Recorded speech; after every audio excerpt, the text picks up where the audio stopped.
Bapak cinta atau tidak dengan negara ini? Ini cerita pribadi. Mungkin bagi orang lain nggak terlalu terasa penting, tapi kalau buat saya ini mendasar. Jadi pada tanggal 17 Agustus kemarin, saya hadir di upacara peringatan 17 Agustus di Istana Merdeka. Waktu itu bukan saya diundang, saya hadir mewakili ahli waris A.R. Baswedan, kakek saya. Jadi yang diundang adalah ahli waris. Saya datang ke sana karena saya yang berada di Jakarta.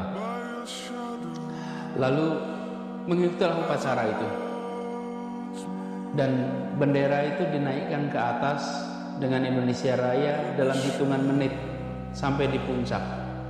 Pada saat proses itu terjadi, saya lalu membayangkan saya berdiri di sini mewakili kakek saya yang dia hibahkan seluruh hidupnya untuk perjuangan menaikkan bendera itu.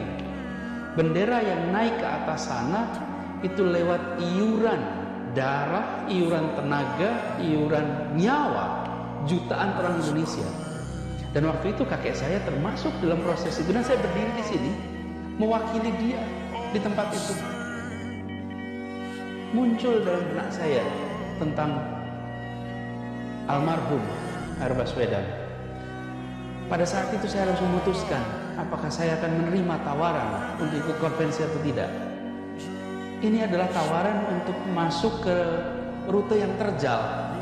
Haruskah saya, jika saya bertemu dengan kakek saya, mengatakan pada beliau, saya tidak mau ambil jalan ini, saya tidak mau ikut mengurusi. Kenapa? Karena saya takut dikritik, saya takut dicaci, karena wilayah politik hari ini beda dengan wilayah politik pada saat beliau terlibat.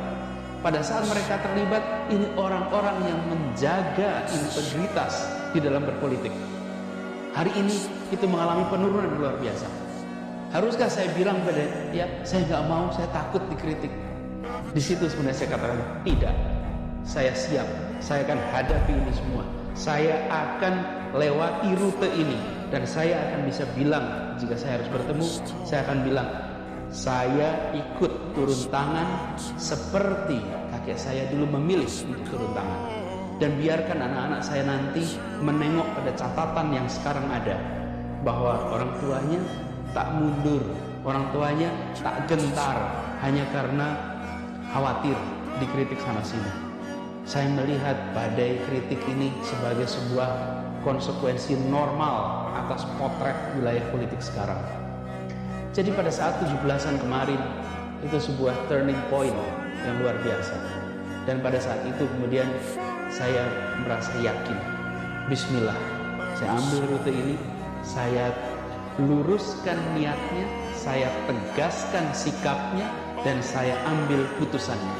Saya jalani, dan insya Allah dengan ini saya ikut turun tangan untuk mewarnai dan memberi makna bagi republik yang kita cintai ini. Saya tidak berharap semuanya sudah diselesaikan di awal. Justru menurut saya, dengan terlibat, saya bisa ikut memperjuangkan agar proses ini diatur dengan baik. Jika saya tidak berada di sini, keluar saja, maka saya nggak bisa ikut menentukan.